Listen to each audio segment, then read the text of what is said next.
What I'm going to talk to you about today is a different perspective by zooming out. And to do that, we want to go over some of the misconceptions and common assumptions that can get in the way of some of the wonderful ideas and techniques that Violeta's already covered working. Get in the way of them really having the impact that we know they can have for some people. And so we want to start with going over the biggest misconception that there is when it comes to pain or chronic pain in general is this idea that it's a direct marker, a direct messenger of tissue damage. And there's truth to that, that pain is related to tissue damage. Of course, we've all broken bones, we've all, bruised ourselves and injured ourselves in many ways and experienced pain as a result of that damage. But what we've understood over the years is that pain is so much more than just a direct indicator of tissue damage. It's as Professor Lorimer Moseley, renowned pain scientist, has so aptly described here, it's a complex and highly sophisticated protective mechanism that integrates a bunch of inputs, not just incoming sensory information from tissue that may or may not be damaged, but also cognitive, psychological inputs, thoughts, feelings, inputs from our immune system, our hormonal system. It's quite the complex dynamic system that we are really honestly only at the beginning of trying to understand properly. And so we need to hold that humility, but also that broader, open-minded perspective in both hands as we try and treat it better from these new ideas that we're discussing today. Well, not really that new, but newer when it comes to the mainstream. And so how some of the ideas around mindfulness and acceptance and commitment therapy work, just doing valued activities in the face of pain sounds a bit counterintuitive to the person who's in chronic pain. What do you mean just get back to walking my dog, to surfing, to gardening? I can't do it. But we need to understand and validate those symptoms in the first place, because this ability to do things, self-efficacy, our confidence to complete a task, and depression are some of the strongest prognostic factors, irrespective of whatever we intervene with in chronic pain, for the outcomes of chronic musculoskeletal pain of any variation.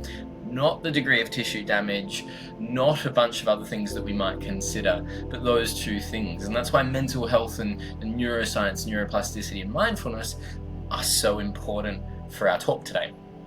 And so what I really want to get across to you is this simple idea, that the subjective experience of pain, that lived experience, remains highly influenced by the context in which it's perceived, in which it occurs. Now we've got this fun AI image of a not so fun, horrible experience that is unfortunately quite common, and that's whiplash from a motor vehicle accident. This is something I treat a lot in my work, and that often requires psychological support and therapy as well. Now, if we think about whiplash, it's reasonable to think that something's been damaged, that a ligament has strained, that there's been some nerve damage, that joints have been strained, and there's inflammation as a result. And in the acute, week or two or initial phases, depending on the degree of that whiplash injury, that's true. But what we interestingly know is that chronic whiplash and the disability and symptoms that can persist for not just months but years for some people has no real direct correlation in the evidence that's largely been published so far with the degree of tissue damage. It's more related to the traumatic nature of the event, an unexpected, life-altering, body-modifying event. Because if we think of something quite silly like monster truck driving, the forces on the body, and particularly the driver's neck, one might argue are perhaps almost equal, if not close, to that in some, many common motor vehicle accidents in which whiplash injuries occur. And yet, we don't see monster truck drivers coming in with whiplash. They might come in with a bit of extra neck pain here and there, but not the persisting chronic disabling symptoms that we know can occur. And so an idea or a set of theories that really help us make sense of this and help us understand the complexity that's going on with these symptoms and these experiences is predictive processing. A pet theory of mine that has really helped me and helped many of my clients make sense of what can really be quite confusing when they live with these symptoms. And so one of the assumptions that we make is that the brain is this, or it was and still is by many, perceived as this passive, stimulus-driven organ where perception is mostly this bottom-up readout of sensory signals. It's just a computer reading out the data coming in. But what we now know, and it's probably quite intuitive when you think about it to you when you hear this, is that the brain and body work as a unified whole to try and reduce uncertainty in the environment and threat within that, because uncertainty is itself threatening to all of us, by perceiving the world through prediction. When I look at all of the colors, sights, sounds in my present moment experience, I'm not taking in, and neither are you, every single bit of data at once. My brain and my organism is selectively sampling and predicting the inputs based on my best guesses of the context. And this is how a lot of those visual illusion and auditory illusion tricks work, because we're trying to guess our way into the right answer. And that's why we often complete each other's sentences. There's lots of ways that we see this emerging in daily life, in biology, but more importantly, our own brains and the experience of pain. And so the idea that follows on from that subjective experience of pain being influenced by the context is that we don't perceive the world as it is. Our brains aren't very good scientists. They're only scientists in the pursuit of accurate perception, so much as it helps us survive. And this is where pain comes in, because it is partly a protective mechanism. As much as we can make sense of it at this moment in time. And so we perceive our world through a series of best guesses based on the changing evidence, of which sensation from our painful body part or body parts is a part of it. And so the brain is in the game of predicting the world. Here's a quote from Carl Friston, one of the key theoretical progenitors of this idea, of this theory, that the brain is in the game of predicting, making sense of the world only as a means of embodied self-preservation. We're just here to survive. Just repeating what I'm saying. And part of this survival is where we don't get too neurocentric and neuroscience-centric in our understanding of this, and respect that stress physiology, that hormones, that our immune system are connected and part of it as well. And the reason why I bring this in, and the ideas of allostasis that I'm about to talk about, is that one of the pitfalls to the success of any therapy coming from these ideas is the transcendence of the idea that it's all in your head. Because when we go through this and we talk about pain neuroscience, it's really good for clinicians of any kind, counselors, physios, GPs, specialists, to understand. But when it comes to trying to talk to clients about this, it's tricky, because so many of them can get the idea that, oh, you're saying it's all in my head. No.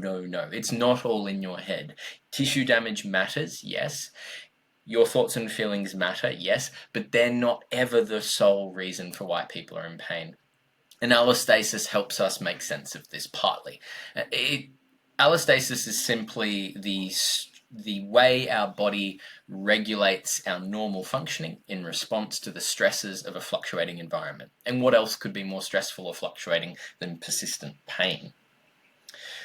Now, allostatic load is the accumulation of this. One can think of exercise, or of talking, public speaking, or completing an assignment, or any stressful task as being an allostatic experience. Allostatic load is when we accumulate these, and one of the things that we're beginning to understand is that allostatic load has a big part in the origination and the persistence of chronic pain types of different conditions and symptoms. And these graphs that I'm about to go through really help conceptualize it. You know, the physical and psychological stresses are almost one and the same. That the mind and body are not separate, because the problem here, and as we go back to that picture of Descartes in the beginning, that pain is related to tissue damage or is a direct, you know, messenger of it, is this misconception that the mind and body are separate things. And as so many of us are hopefully beginning to already understand or already realize, is that they're two sides of the same coin. And when we have these stresses coming in, that these stress threat inputs can generate, or always generate, a neuroendocrine immune response. And those three systems work so closely together. And we say that so that we don't just get stuck on the brain or just get stuck on the nervous system, because there's always so much more going on, and we forget those other systems at peril. And when we have this over time, it creates load on the system. And this creates the potential, you know, fertile ground for pain experiences for lots of different pathologies of chronic illnesses that we see these days. You know, it can facilitate, as we can see here on the left, a pro-inflammatory state. It can impair tissue healing because it's using up energy that would otherwise be used in the repair and recovery of normal tissue damage and tissue loading that we do every day, walking, lifting, talking, etc. It has that sympathetic, that threat nervous system autonomic arousal, you know, increased muscle tone, increased heart rate, respiratory rate. Psychologically, it can lead to fear conditioning and generalization to fear stimuli, heightened reactivity to different stimuli. You know, where bending forward to lift something might have led to quite a horrible onset of long-standing back pain, we then, rightly so, become fearful of flexing or bending in any way, as Professor Peter O'Sullivan's wonderfully demonstrated through his research. And this is how we want to, part of how we want to address people's problems. And lastly, stress and these neuroendocrine allostatic states can really sensitize our nervous system at a very biological level. The nerve endings themselves are more likely to pick up stimuli that our tissues are potentially damaged where they might not otherwise. And we can see this over time. As we all know, stress is bad.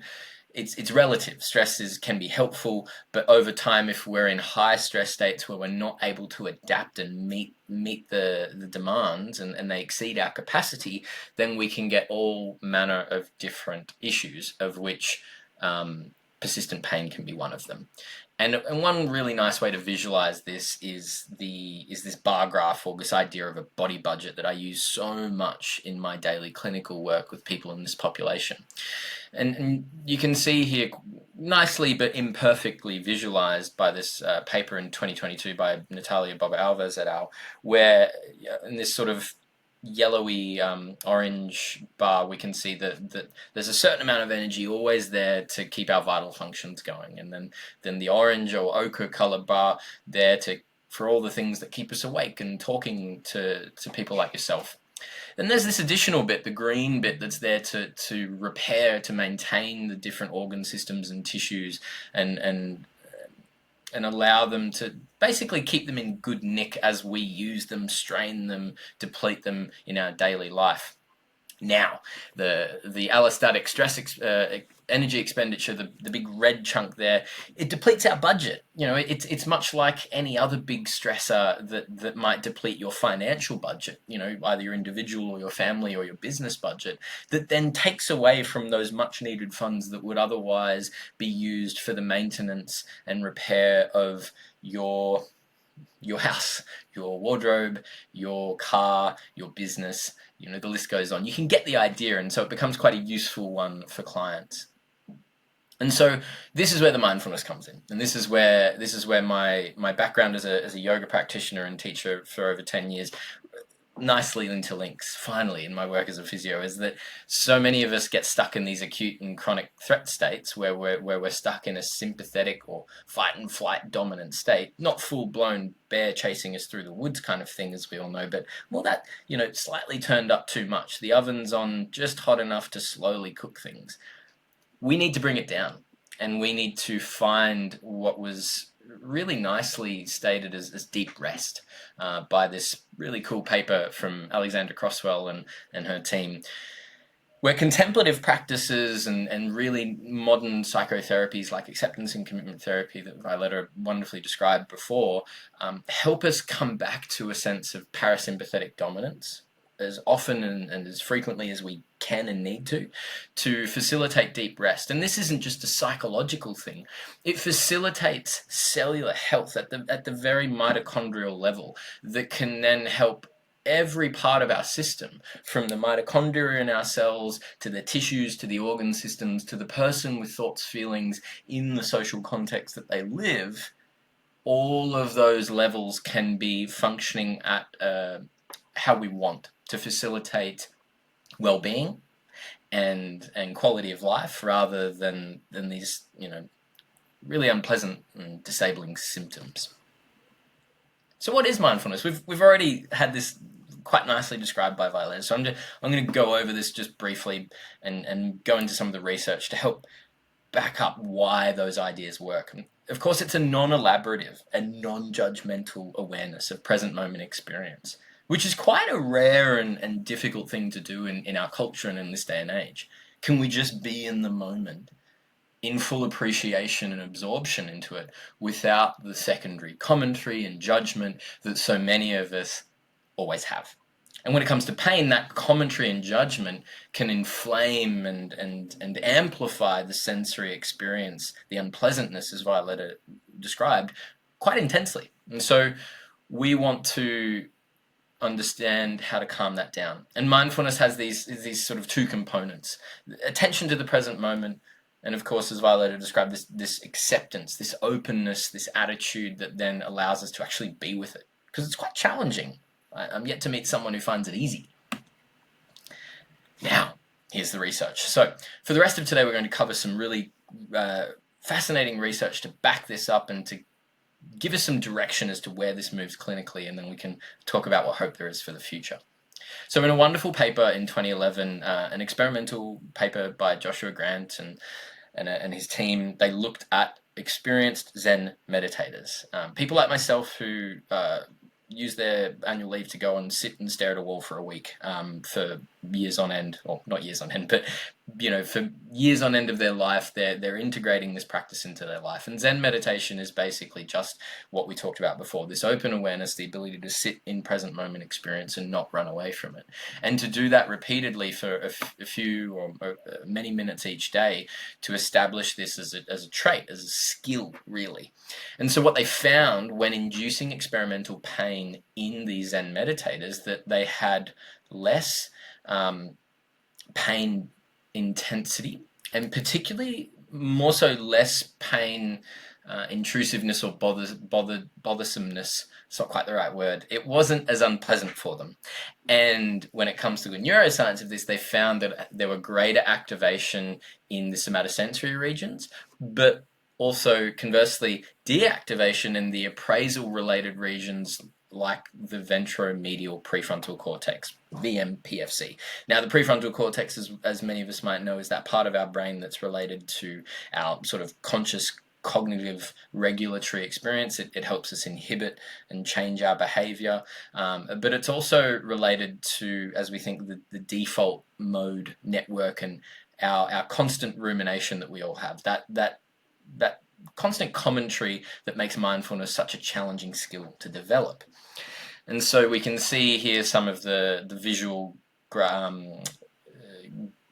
pictures from their paper. The decoupling between these frontal appraisal related areas and sensory areas, as they put forward, may reflect a non-appraisal mechanism, this mindfulness, that reflected the ability of the expert meditators to separate, here's the key, separate the sensory experience of pain from the corresponding contextualization, thereby removing the need for, as they go into depth with, the orbitofrontal cortex mediated top-down inhibitory control. That'll make more sense in a moment. So experienced meditators have developed the capacity to sense noxious stimuli, which was, for your information, thermal prod to the wrist, as is common in experimental pain research. The ability to sense this unpleasant stimuli that was painful without the evaluation of it as unpleasant. And many of us have probably had this experience before, where we've had a pain or an experience of sickness or illness that we just can't run away from.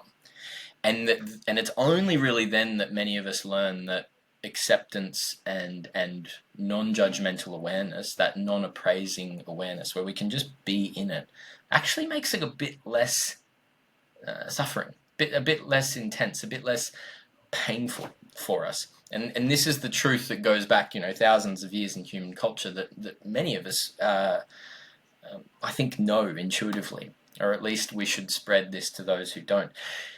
Now, you don't need to be an experienced Zen meditator to get this. This is the exciting thing, why it offers so much clinical hope, is that even a single session of mindfulness training of 30 minutes in untrained subjects reduces reported pain, intensity, and unpleasantness, as you can see here, and also the negative affect, which is fancy research talk for bad emotion, negative emotion associated with the experience. So that emotional reaction to, wow, this is painful, ouch, no, get it away. It's, okay, it's there, I recognize it, but I can decouple this experience. Now, what we see in the mindfulness research around pain, particularly the experimental research, is nuance within this. That when we're in brief mindfulness training, when you're new to this, areas light up more. The orbitofrontal cortex, the thalamus, the anterior cingulate cortex, three particular areas, they induce higher activation. There's more activity in them that's associated with this ability to regulate this conscious experience, this reappraisal, as Violeta explained. But as people practice more extensively over the months and years, there's deactivation of the orbitofrontal cortex and dorsolateral prefrontal cortex that allows this sort of more inset, habitual trait capacity to decouple this experience. And you don't even need to be someone who's trained in mindfulness. Many of us have high mindfulness. We're highly disposed to mindfulness already. There's those out there that we know, right? There's people who are just a little bit more prone to be accepting and mindful and calm than others. And it's the ones who don't, like me, who tend to go and learn this stuff to practice it. And those who have dispositional mindfulness, interestingly, under scans of fMRI studies, show greater deactivation of posterior cingulate cortex and precuneus activity under experimental pain stimulus. But this is all experimental, and often we can palm it off. A lot of you are skeptical health professionals, doctors, counselors, psychologists, physios. Is mindfulness just a placebo? It's very susceptible to placebo responses and non-specific effects, but there's more to it. A really cool paper from Fidel Zaidan, one of quite a few, I think, at this point that have now been published, really skillfully distinguished and passed out through a really well-constructed protocol for different conditions: a mindfulness meditation condition, a sham mindfulness condition, a placebo cream conditioning, and a book listening control. And under experimental pain stimulus, they found that the mindfulness the pure mindfulness condition outperformed all of them. And the sham mindfulness condition, for your information, mirrored the mindfulness condition completely, except for the explicit focus on non-reactive awareness of changing sensations. That was the key distinction that Fidel Zaidan and his team tried to pass out, so that we could really understand, is that the key variable? Is that the key mechanism that allows this to work? And it did.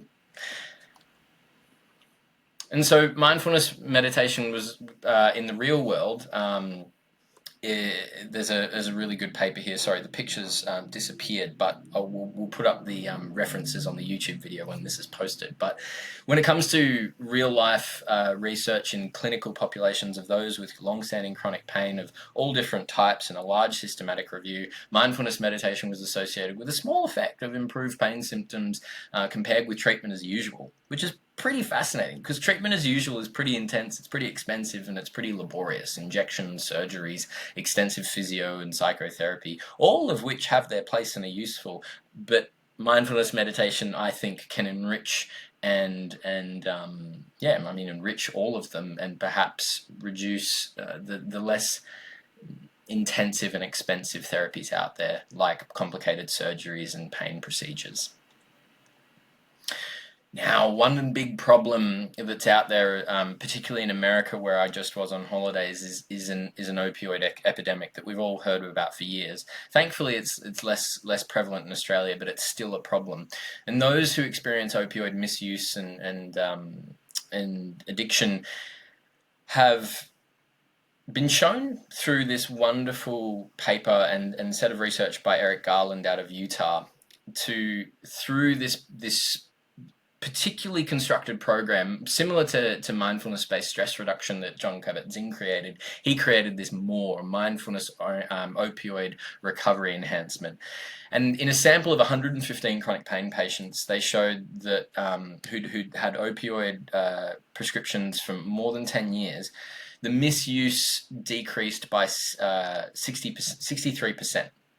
Sorry, Sunday afternoon, my brain's slowing down. 63%, but also they had reductions in pain severity and pain interference. And from memory, there were also increases in quality of life and participation in valued activities.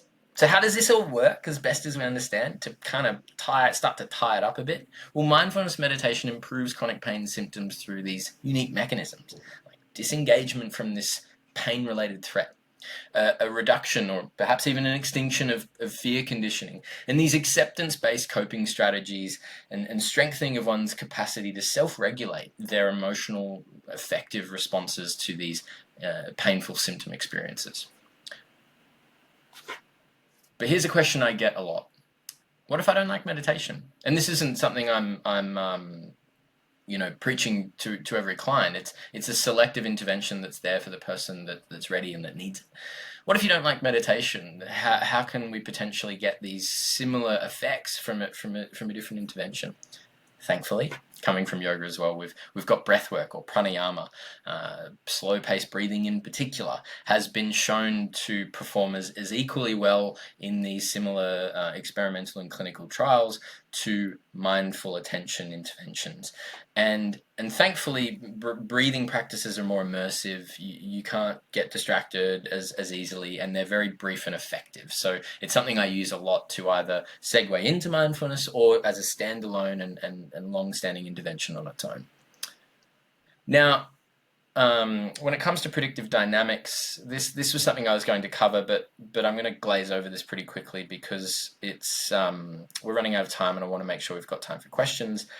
When it comes to predictive processing, there's some cool theories around how basically our mental health and prevalence of different psychopathology conditions, the big ones being, of course, depression, anxiety, are thought to be related to the effectiveness, to the goodness of our predictive model, our ability for our nervous system and organism to predict things well. Because basically, these two papers, and Mark Miller in particular, a researcher out of Monash University, put forward this idea that depression or even well-being comes back to this capacity to predict that our predictive machine is good at predicting. And when we don't get what we think is going to happen, we often get depressed, as I have personally experienced in my life.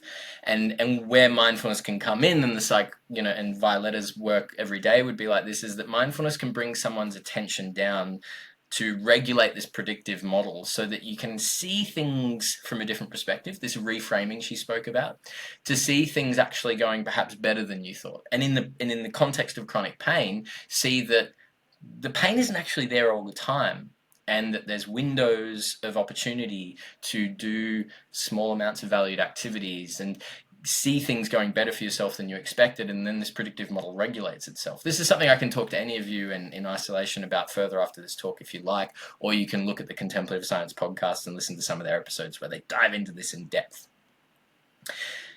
A wonderful paper that describes this, again, for the nerds out there that want to dive deeper. I'm just trying to remember his name now. He's at Southern Cross University. Ruben Laukkanen looks at how meditation practice flattens the predictive tree. If we see our brain and brain stem and neural structure as a sort of predictive tree, where at the very top of our tree, where all the little leaves and branches are, is where there's more abstraction away from the present moment. That we see here going back, we've got more counterfactual depth. We're more likely to be, as we saw in the prefrontal cortex discussion, ruminating and not being in the present moment, thinking out into the future or past.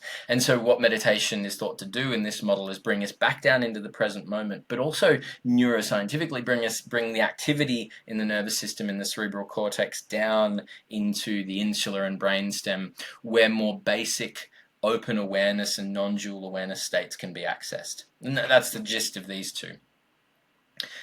Bringing this all together to wrap up in completion here is that the embodied predictive processing pain theory is the best one that links all of this together. The prediction error minimizing system that generates pain experience comprises the immune system, the endocrine system, and our nervous system, particularly the autonomic system that constantly tracks things and is very, very deeply interconnected. And so to understand and treat chronic pain best, we need to see the context. We need to see the person in a nested system and all the different layers where things might be more meaningful than another person. There might be more of an immune problem, there might be more of a socio-cultural economic problem, or there might be both and all of it together.